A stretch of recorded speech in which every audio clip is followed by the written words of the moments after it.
మన దేశంకి అమెరికా అధ్యక్షుడు ట్రంప్ ఉన్నాడు కదా, ఆయన పెద్ద షాక్ ఇచ్చిండు. ఏందా షాక్ అంటే, ఇప్పుడు సుంకాలు ఉన్నాయి కదా, దాన్ని 25% పెంచుతున్నా అని చెప్పిండు. ఇప్పటికీ ఆల్రెడీ 10% ఉంది. ఆ 10% మీద 25% పెంచుతాడా, లేకపోతే మొత్తం 25% అనేది ఇంకా క్లారిటీ రాలే. కానీ రేపటి నుంచి పెరిగినవన్నీ అమల్లోకి వస్తాయి అన్నట్టు. సుంకం అంటే ఏంది అంటే ఏం లేదు, పన్నులు. ఇప్పుడు మన దగ్గర తయారై అమెరికాలో అమ్ముతున్న వస్తువులు ఉంటాయి కదా, ఆ వస్తువుల మీద ఇప్పటి వరకు ఉన్న రేట్లకి ఇంకా ఎక్కువగా మీది నుంచి 25% పన్నులు వేస్తాడు అన్నట్టు. అంటే ఇప్పుడు ఆల్రెడీ ఉన్న రేట్ ఏదైతే ఉంటుందో దాని మీద నుంచి ఇంకొక 25% ఎక్కువ కట్టాలి.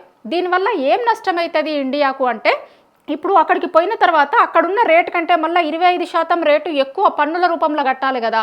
అంటే వస్తువుల రేట్లు పెరుగుతాయి కదా. వస్తువుల రేట్లు పెరుగుతాయి కాబట్టి కొనడానికి తక్కువ రేట్లు ఉన్నాయి. మామూలుగానే ఎవరైనా సరే ఏంది అంటే తక్కువ రేటు ఉన్నదాన్ని కొనుక్కోవడానికి ఇంట్రెస్ట్ చూపిస్తారు కదా.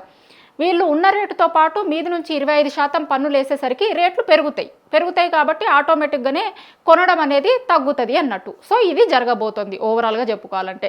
25% పన్నులు వేయబోతున్నాడు. ఇది రేపటి నుంచి అమల్లోకి వస్తుంది. రేపటి నుంచి అమెరికాలో, ఇండియా నుంచి పంపించిన ఏ వస్తువైనా అమెరికాలో అమ్ముతున్న వస్తువుల మీద 25% పన్నులు వేస్తున్నాడు అన్నట్టు.